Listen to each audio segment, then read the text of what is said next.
ভাল লাগিছে, এটা ভাল অনুভৱ। আৰু আমাৰ আজি নমিনেশ্যনত বহুখিনি মানুহ আহিছে, প্ৰায় 2000 মান মানুহ আহিছিল। গোটেইখিনিয়ে মোক সহযোগ কৰিছে, এটা ভাল অনুভৱ। কি ভাবি আপুনি ইউপিপিএলৰ পৰা প্ৰাৰ্থিত্ব?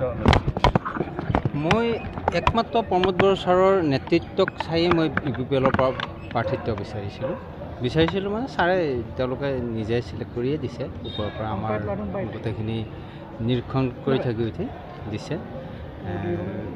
আচলতে প্ৰমোদ বড়ো ছাৰে যোৱা 5টা বছৰত যিখিনি কাম কৰিছে সেইখিনি তেওঁ 26টা জনগোষ্ঠীৰ ওপৰত সুন্দৰভাৱে কাম কৰিব পাৰিছে আৰু সকলো জাতি জনগোষ্ঠীক লৈ এখন শান্তিৰ বিতিহাৰ গঢ়াত তেওঁৰ যিটো ভূমিকা সেইটোক লৈ বৰ্তমান গোটেই ৰাইজে সন্তুষ্ট হৈছে বিতিহাৰ ৰাখি।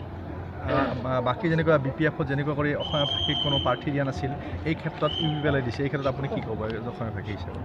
তেওঁতো এইটো আচলতে প্ৰমোদ বড়ো ছাৰৰ যিটো ভিজন ডকুমেণ্ট 26টা জনগোষ্ঠীক লৈ যোৱা, সেই হিচাপে তেওঁ গোটেইকেইটা জনগোষ্ঠীক চায়েই তেওঁ দিছে। ইয়াতো আমাৰ যিহেতু আমাৰ অসমীয়া ভাষী জনগোষ্ঠীৰ সংখ্যা বেছি, সেইটো নিৰীক্ষণ কৰিয়ে তেওঁ দিছে।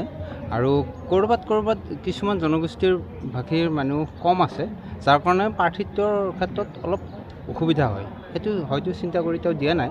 মই নাজানিম খুব এটা কি চাই দিছে, তথাপিও কিন্তু মই ভাবিছোঁ আমাৰ ইয়াত এটা যিহেতু অসমীয়া জনগোষ্ঠীৰ মানুহ বেছি আছে, সেইটোক চাই তেওঁ ইয়াত আমাক প্ৰাৰ্থিত্ব হিচাপে প্ৰদান। মূল প্ৰতিদ্বন্দ্বিতা কোন হ'ব? মূল প্ৰতিদ্বন্দ্বিতা আমাৰ মুদৈবুৰী সমষ্টিত BPF হ'ব মূল প্ৰতিদ্বন্দ্বিতা। বহুত বেছি প্ৰতিদ্বন্দ্বিতা নহয়, তথাপিও প্ৰতিদ্বন্দ্বিতাৰ মানে ছেকেণ্ড পজিশ্যনত তেওঁলোক আহিব। বিজেপি থাৰ্ড পজিশ্যন, বিজেপি নাহে। কাৰণ তেওঁলোকৰতো ইএম হৈ আছিলে, কি কাৰণ নাহে? নহয়, এইকাৰণে নাহে যে প্ৰতিনিধিজনৰ যিখিনি কাৰুকাৰ্য সেইখিনি ৰাইজে ইতিমধ্যে গম পাইছে। আৰু ময়ো যিহেতু বহুকেইটা বছৰ তাত তেওঁৰ লগতে কাম কৰিছিলোঁ, মই গোটেইখিনি কথাই জানো। আৰু বৰ্তমান তেওঁৰ লগত কোনো কৰ্মী নাই, তেওঁৰ লগত খুব বেছি 4-5টা কৰ্মী আছে। গতিকে আৰু তেওঁ জিকিব বুলি আমিতো দেখাই নাই, ৰাইজেও গম পাইছে এইটো ক্ষেত্ৰত। আপুনি নিশ্চিত? নিশ্চিত।